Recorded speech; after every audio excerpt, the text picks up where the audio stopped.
comparación entre la enfermedad que produce una bacteria y la enfermedad que produce un virus es bastante poco sostenible en cuanto a su comportamiento cuando lo evitamos. Los virus se comportan de una manera completamente distinta a las bacterias Perdona que te interrumpa, perdón un segundo, pero las conductas son las mismas. Y yo estoy hablando no solo de compensación de riesgos en cuanto al virus, sino también en cuanto a las conductas con respecto al cribado y con respecto a la adquisición de la enfermedad de transmisión sexual, que también son bacterianas. O sea que estoy hablando de sustitución no solo de un virus por otro, sino sustitución de conductas y de sustitución de bacterias. Bien, pero estábamos hablando de la vacuna del virus del papiloma y es un virus que no se comporta, por supuesto, de forma similar a otras bacterias. Por otro lado, es un virus bastante estable, es decir, tiene mucha antigüedad y es difícil que cambie de espectro. El que es el 16 seguirá siendo el 16, en principio y sin problemas, ¿no? Y en ese sentido, yo creo que hay que tener en cuenta que esta enfermedad es una enfermedad que va a largo plazo, es decir, uno se infecta hoy y una señora se infecta, una chica se infecta hoy y su cáncer va a aparecer 20 años después, 15, 20 años después. Es decir, que lo que estamos viendo en este momento en España y en Navarra son las infecciones que hubo hace 15 o 20 años. Hace 15 o 20 años las conductas en materia sexual de las navarras y de los navarros no tienen nada que ver con las de hoy. La inmigración prácticamente no existía. Es decir, nosotros, la realidad es que hoy no sabemos la infección que tenemos en Navarra. Sabemos los cánceres, pero no sabemos la infección. Y presumiblemente esa infección tiene que ser muchísimo mayor que la que condicionó los cánceres que tenemos hoy. Y en ese sentido, el esperar es todavía mucho peor, en el sentido de que vamos a poder atajar de alguna manera eso y no lo vamos a poder hacer si esperamos.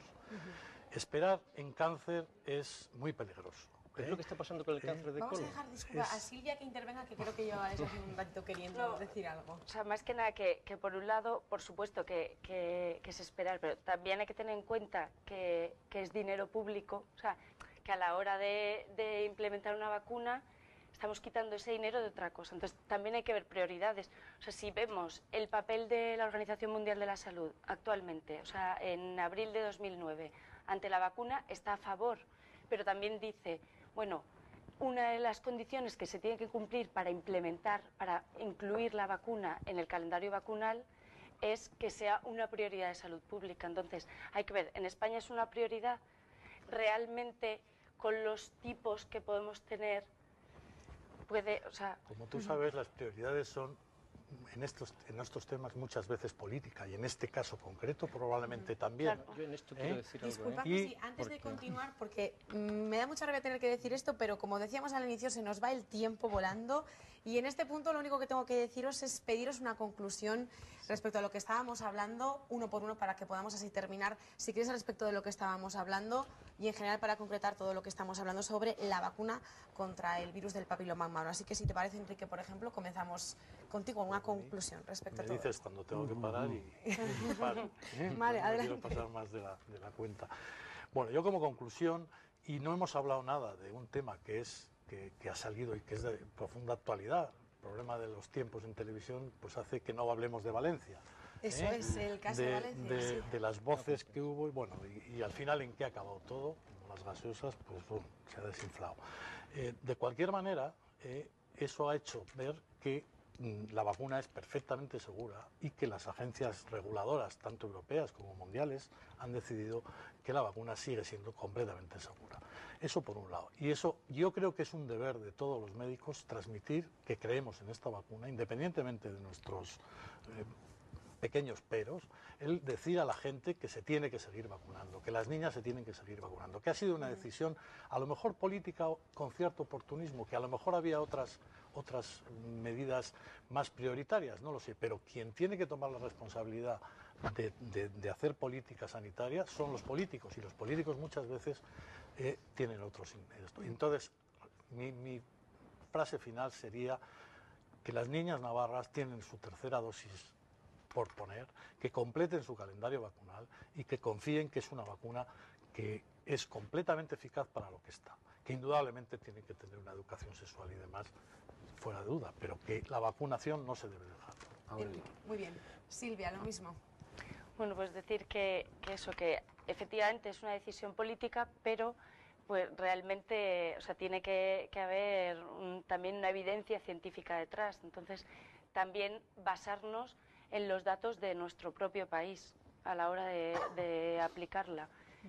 Yo creo que vamos un poco, ahí es la idea principal. Bueno, pues yo creo que esta vacuna probablemente sea la segunda que más evidencia científica tiene de todas las que se han aplicado en el mundo. En cuanto a prioridad, pues no sé qué se considera una prioridad. Cada año mueren en Navarra 4 personas de cáncer de cuello. Cada año se diagnostican 17 cánceres de cuello en Navarra. Y en Navarra el 79% de los cánceres son producidos por los virus que incluye la vacuna. Entonces, si comparamos con una vacuna anterior que no fue nada polémica, que fue la de la meningitis C, pues no morían todos los años una persona en Navarra por meningitis C, había 10 casos en Navarra y se aprobó. Digo que las prioridades, no sé, pueden ser relativas. El decir que son decisiones políticas, cuando esta vacuna en febrero del 2007 se analizó por un grupo de técnicos de la ponencia de vacunas en el Ministerio de Sanidad y Consumo, y los técnicos la aprobaron en febrero. En octubre, como has dicho, lo aprobaron el Consejo Interterritorial. Y entonces digamos que hubo un periodo entre febrero y octubre que se podía haber tenido este debate, y este debate surgió después de aprobado Aurelio, definitivamente. Muchas gracias. Miguel Ángel, prioridad, por favor. Decía Kelvin que si quieres saber de un tema tienes que decir números. Entonces yo me dedico a los números dentro de la salud pública y voy a decir números.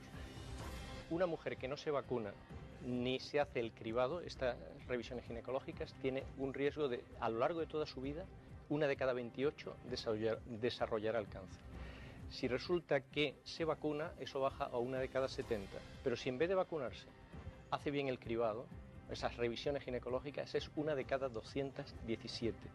O sea que no se puede prescindir de las revisiones ginecológicas. Esto es un gasto añadido que supone más que todas las demás vacunas juntas. Hay más de 9.000 personas en España, la mayoría profesionales de salud pública, que hemos firmado una moratoria diciendo por favor esperen que no hay evidencia científica. Más de la mitad de los catedráticos de universidad. Y en cuanto a las prioridades, yo diría que en España cada día mueren menos de 2 mujeres, 2 muertes importantísimas, por supuesto, por cáncer de cuello de útero. Si vamos a cáncer de colon, mueren 38 personas, han muerto hoy en España por cáncer de colon. Y no se está haciendo detección precoz del cáncer de colon cuando todo el mundo está de acuerdo y nadie lo discute. Sin embargo, esto es muy discutido. Muy bien, muchas gracias. Miguel Ángel, muchas gracias a los 4. Siento de verdad que se nos haya terminado el tiempo, pero desde luego que es un debate que daría para mucho más. Muchas gracias a los 4, de verdad. Gracias, buenas noches. Bueno, el tiempo es lo que tiene y tenemos que cambiar totalmente de tema. Vamos a hablar de un tema bastante simpático. 7º campeonato de MUS entre la Casa de la Misericordia y Policía Municipal. Policía Municipal contra ancianos. Se disputan una copa